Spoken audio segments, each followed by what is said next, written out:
As the sun sets over the towering city skyline, a shocking report breaks out.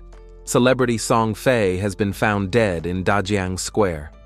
One of Song Fei's obsessive fans sacrifices herself in a twisted ritual, believing she can inherit his life by fusing with his corpse. The police confirm that Song Fei died due to supernatural powers. The evil sister read the news on their phones, shocked. She breaks down in disbelief, tears streaming as she recalls how they had just attended Song Fei's concert the day before. The other girl begins connecting the dots, mentioning stealth and teleportation abilities seen in the game Divine Abandon. She suspects a player named Shadow might be behind Song Fei's death, referencing his repeated in-game kills of Song Fei. Still shaken, the evil sister questions how game abilities could appear in real life. The idea that fiction is crossing into reality leaves both of them stunned and speechless. Sitting silently, she replays it all in her mind. The abilities match too well: stealth, teleportation, classic assassin traits. With growing certainty, she concludes, the killer must be Shadow. As the taxi moves through the city, the girl mourns deeply. Her world has lost its light ever since Shadow killed her brother.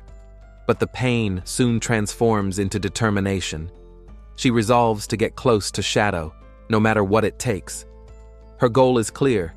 She must become stronger, strong enough to confront him. When they arrive, her friend calls out to her in concern. But the evil woman stands firm, declaring that from this day on, her life has only one purpose. Her eyes burn with vengeance as she vows to kill Shadow and avenge her brother Song Fei, no matter the cost. Qin Feng calmly enjoys a bowl of noodles outside a restaurant. As he eats, he reflects that even while in a so-called invincible state during the Divine Abandon game, energy still depletes in the real world. He still needs food to refuel. Suddenly, his phone vibrates on the table, interrupting his meal. He checks the notification. It's from his workplace, warning him that he's on the verge of getting fired if he doesn't return soon. With a sigh, he mutters the name, Yang Xiaoya. Qin Feng receives a message about a girl with a gentle nature who often gets taken advantage of. In his past life, she was also part of his guild. Instead of working, he decides to enter the Divine Abandon game again.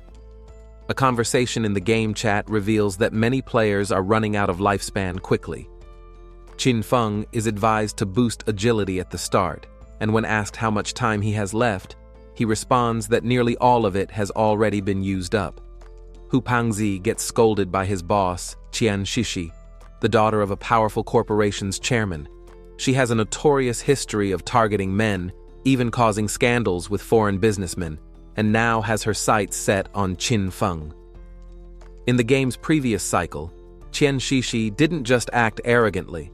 She moved to North America and built one of the top 3 guilds there, constantly opposing Daxia and creating countless problems for his guild.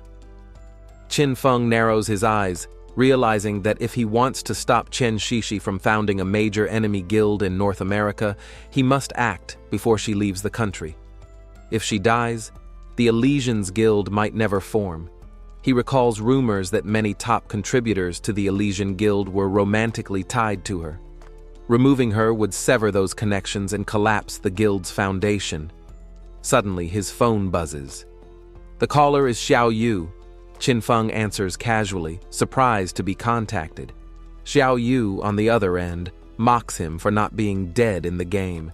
She announces she's made enough money to buy her own place and no longer needs his help. Qin Feng casually ends the call with Xiao Yu. She emotionally declares that she wants to cut all ties with him. Unbothered, he responds with a simple "okay" before putting his phone away. Finishing his meal, Qin Feng gets up and prepares to leave. He knows he must return and continue leveling up. Soon, players will reach level 10, and when they realize that powers can manifest in the real world, everything will change. Looking at the skyline filled with birds, Qin Feng mutters to himself, once that happens, the world will never know peace again.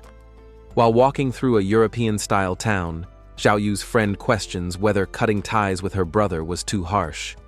But Xiao Yu refuses to apologize, stating she sold her game lifespan to Chen Corporation for 2 million and has no regrets.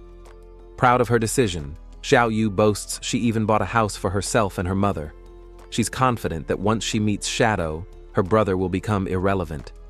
Later, she's approached by a young man delivering the assassin skill book she requested. He greets her cheerfully, unaware of her true motives. Feigning kindness, she promises to repay his favor once her plans are fulfilled. Internally, however, she looks down on him, vowing to discard him the moment she meets Shadow. Xiao Yu approaches a player named Wang, sweetly offering him a high-quality assassin skill book. She asks if he can check whether Shadow needs it, offering to gift it to him.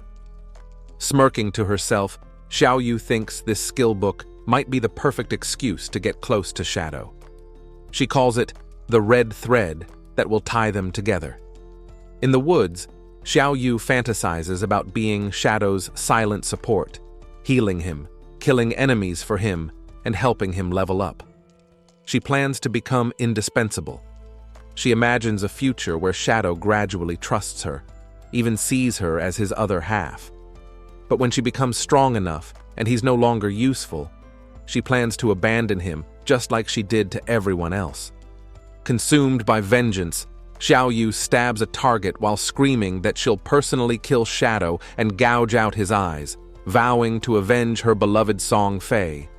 But her fantasy is quickly shattered. A messenger relays that Shadow rejected her gift, calling the skill book trash.